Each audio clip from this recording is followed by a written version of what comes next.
Hi everyone, Sue Matsuki for Nightlife Exchange. Thank you for joining me. I have another Sue's Muse with a friend who was introduced to me through a mutual friend. Please welcome Andrew Abrahamsen. Yes, correct? Abrahamsen, yes. Yeah, Abrahamsen. Put the emphasis on the wrong syllable. There we go. Right. Honey, I'm just going to call you Andrew from now on, okay? That sounds good. Um, So, Andrew, I met through a PR lady that I've known for many, many years, and she's kind of mentoring him and sponsoring you for different things around the city. But you are what I think most people will call prodigy, which is defined as someone who has skills at a very young age. Have you ever been referred to as a prodigy before? I don't think those exact terms, or I choose not to. I don't like to have an ego about that. I have been told that I'm talented. I love playing piano, but I think a lot of it has to do with hours spent just working and practicing for fun. That's how you get to great status. Let me ask you, when did you know in your heart that it was music for you, that music was what you were? So it was about the sixth grade, I think so, because around that time I had just stopped taking piano lessons. I had begun when I was five, but then I was without a teacher and was able to explore music more on my own, and that's when I fell deeply in love with it. Now, you do a lot of genres. Let me just say composer, arranger, piano teacher, score writer, songwriting, lyrics. I mean, there's nothing that you don't do in the musical realm. And I know that your kind of heart music is jazz. What is your favorite thing to do? I mean, in terms, is it composing? Or is it just whatever you're doing at the time? Well, it really depends on the month. There's a different focus for every single month. It's hard to keep consistent with all of my interests and balance that. So one month I'll be focusing on arranging for an arranging gig or a composing gig. And more recently, it's been piano and jazz piano because of where I work now at the Chez Josephine restaurant every Sunday. Right, we're going to have a link to that. Chez Josephine's from 5:30 to 11 every Sunday night through to December. Have you been kept over for January? Yeah. Oh, awesome. So, I'm going on the 28th, I think it is. So if anybody wants to join me, let's go hear Andrew play and have a good dinner and just hang out for a little while. Oh, that's wonderful. I'm glad they extended you because you're doing very well there. And from what I'm hearing from people who've attended, the music is fantastic. I Oh, can't I wait to will hear say you that. play. Now, tell me a little bit about. Now, I know that you studied at Carnegie Mellon University and that created some gigs. What was that one gig that you were playing and then you made yourself look up and go, oh my goodness, I'm playing at Carnegie Hall or I'm playing at, Lincoln Center. What was the first gig that did that for you that made you realize, holy smokes, look where I am? Yeah, I think it was this gig I had at Stern Auditorium. I was able to conduct a short lullaby called Couscous Calique as the encore of a an orchestral concert for students. And that Stern Hall is the biggest one. Yeah. It's where many legendary composers and conductors have had their music performed. So that was probably the most special one. Now, as a composer and a conductor, and all the things that you do that are on such a heightened level in terms of being an adult, and here you are, you walk in at 20 something, do you find that you have to kind of prove yourself in these circumstances, or does your reputation precede you, and are you invited to do these things? How did it come to be? Because you've had so much opportunity and already these amazing gigs in such a short period of time in your life. I can't wait to see where you're going. But how did that all happen? I've been very lucky to have support throughout high school and college and thereafter with people who believed in me. So, although I have been doing music my whole life through my own interests, it was the encouragement of other people and the support of mentors that were able to connect me with such amazing places and venues and also give me the confidence to go and seek out these performances myself. And you're from Hackensack, New Jersey. Do you still have family there? I do, yes, yes. We live together in Hackensack, New Jersey. I have my mom and my sister here, but I work and I travel to New York City and Manhattan to play all different sorts of gigs. Great. If you could like close your eyes and just make a wish and say, okay, next Friday I want to play or I want to do, what would Mm. that be? Mm. Uh, Next Friday, I would love to play a ton of Christmas songs since we're here in the spirit of the Oh, holidays. sweet. And my repertoire definitely needs to be a little more polished on those holiday tunes. So I'd love to have a variety for those when I perform at the restaurant. And you accompany as well, right? Do you work with singers that I didn't see that you musically directed shows, but I don't know if you're for hired for that purpose because you seem to be so busy. But is that something that you'd like to develop or move into? I have done some music direction. It has been mostly in college for various productions, theater productions, and different choirs and different ensembles. And although I enjoy it, it's not my main area of interest. I would gladly find more work there, but as it is, I am also sort of occupied with many other musical interests. And as you know, someone that has a jazz background, if you're working with a singer, for example, are you able to kind of guide them into jazz phrasing, or is that what you do basically, like coach, vocal Yes. coach? Yeah, I have helped singers, specifically jazz singers, who don't have a ton of experience and help them bring out the most style by working in a jazz cabaret a couple years ago. And that I was the only pianist, I was the only accompanist, and we would do these performances with the jazz choir, and I would help rehearse the singers one on one and then as a whole. Wow. You have your hands into so many hats.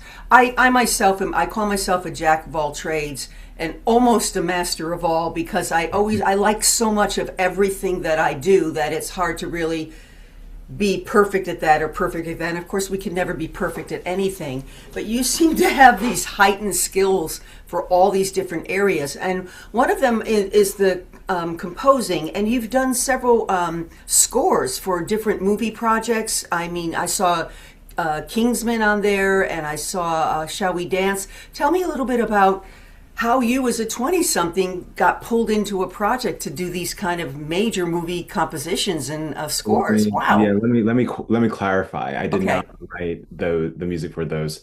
The videos that you've seen are reimagined scores. So I took those films and wrote my own music on top of it to improve my craft and submit to different applications. So they're just my own ideas and they're not the Oh, it's act. not like you wrote them for the movie. All right. No, no, no, no, I'm no. more fascinated now than ever to go. I mean, I didn't realize that. I'm going to go back and listen to them with that ear. That's awesome.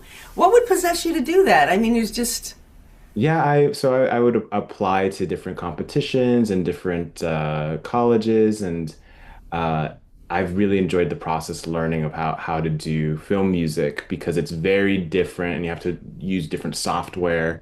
I'm basically entirely self-taught in that regard for film music, and it's just another area of my mind that I get to scratch. that's that. Just for my viewers today, below the actual interview that you watch, I'll have links to Andrew's website and to other projects and his social media contacts and stuff like that. If you'd like to follow him, I'll have a link to this Chez Josephine show that he's going to be doing. But I also want to do a link to that page because it's really fascinating that that's the project. I'm going to go back and go listen to that. That's fantastic. So you're also a business entrepreneur. Tell us a Yeah. little bit about wall charts. Yes, so Music Wall Charts is a music education company that I co-founded with my high school music teacher. So it's been a labor of love. We have created 25 music theory posters that are just great for teachers and students in high school, college, and late middle school. This is a business that we started because we believe that music education should be more equitable and more consistent. And the hard parts about music education are distilled through our program with digital resources for teachers and students. And it's this tool that I think a lot of teachers have benefited from in already 30 states. Yeah, they're pretty beautiful too. Did you have a hand in designing them? I mean, I'm sure the content, but they're physically very beautiful. I mean, they Thank would you. adorn a music room or a studio beautifully, and Yes. also being very educational. I will have a link to that, but I also will put up an example of what one of the charts looks like, just so you can kind of take a quickie look at it and see what we're talking about. But and when did that happen? How?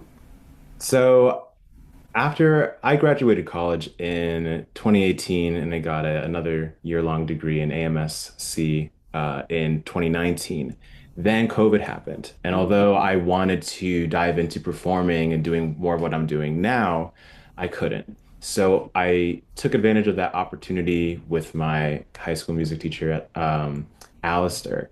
And Alistair and I decided to hunker down. We did design all the posters ourselves. We have to learn how to use different Adobe software and make them all beautiful. And combining our knowledge spanning, well, he's been a teacher for 20 plus years, and then at that time I've been teaching for maybe only five.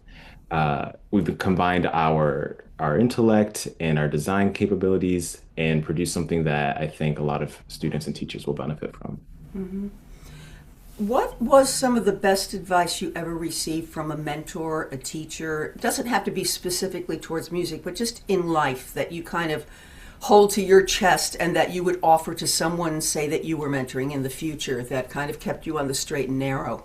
Yeah, I would say there was this one friend I had back in middle school, and he said something to me when I started playing jazz with him. I would get in my head about improvising and think, oh, I'm not as good as, whoever else is playing right now. And I'm just starting and I'm being hard on myself. So he tells me, you just have to play as if you're already the king, basically. And Yeah. that really, the way he said it just took me out of my head. Whatever mistake I made, I doubled down on it and I make something from it. And over time, it has gotten me out of my head whenever I perform and has let me experience music in the moment and therefore create better performances when I'm live. Well, that's directly from the Ella Fitzgerald School of Jazz.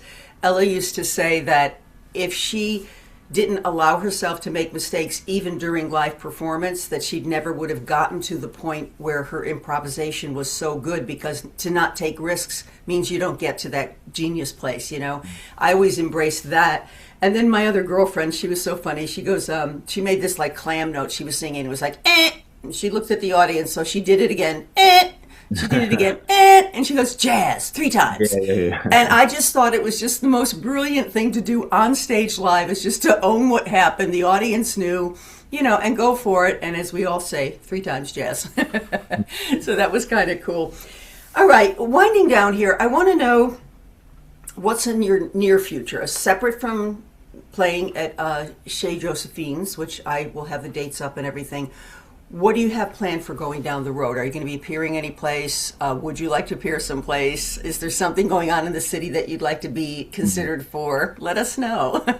Yeah, well, I'm trying to get my musical theater show, my original show workshop. It's called Pato Pato, and it's this Latin rap opera musical that I've developed with my dear friend and playwright Samora from college in Carnegie Mellon.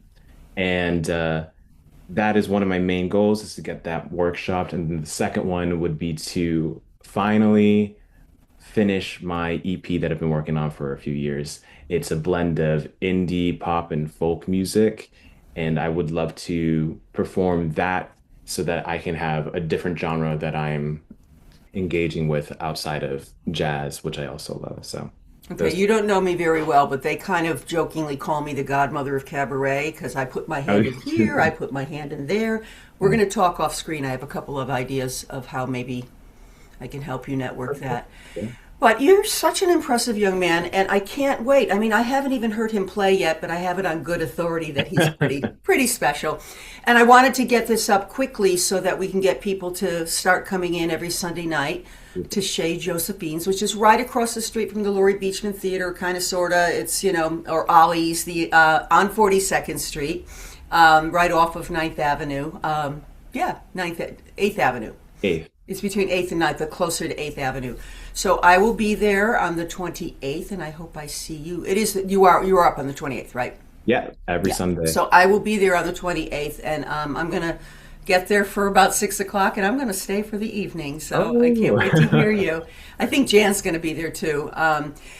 Tell me how you met Jan. Jan is a PR lady that kind of, like me, on a much higher scale, puts her hands into everybody's business and helps people around the city. Really put her hands in my business. That she. Oh, I didn't mean it like that. That's funny. Okay, we'll edit that. We'll edit that. That was me. That wasn't you. Okay. Wow, gosh. So it just happened so fast. It was I think my third Sunday performing there, and she just kind of stood by me, and just instantly took me under her wing. I had no idea who Jan was, but she told me everything that she was about, her history, and all of her experience coaching people and taking them under her wing. And so it was almost like I couldn't say no for an answer, but I didn't want to. Yeah. So she clearly saw something in me, and that gives me a lot of validation and encouragement when people do that. And I've been loving working with her ever since. She calls nearly every single day just to check in, and I think we make a good team. She really is a champion of talent and of the arts across the board. She's put a lot of ladies who do the arts together to help and nurture each other too. So wonderful woman. So I thank you for this introduction, Jan. And I will see you very soon, Andrew. I will see you at Chez Josephine. So excited. Thanks for spending a few minutes with us. We really appreciate it. Come see him with me. And until next time, thank you all for joining us on Sue's Muse. Have a great day, everyone.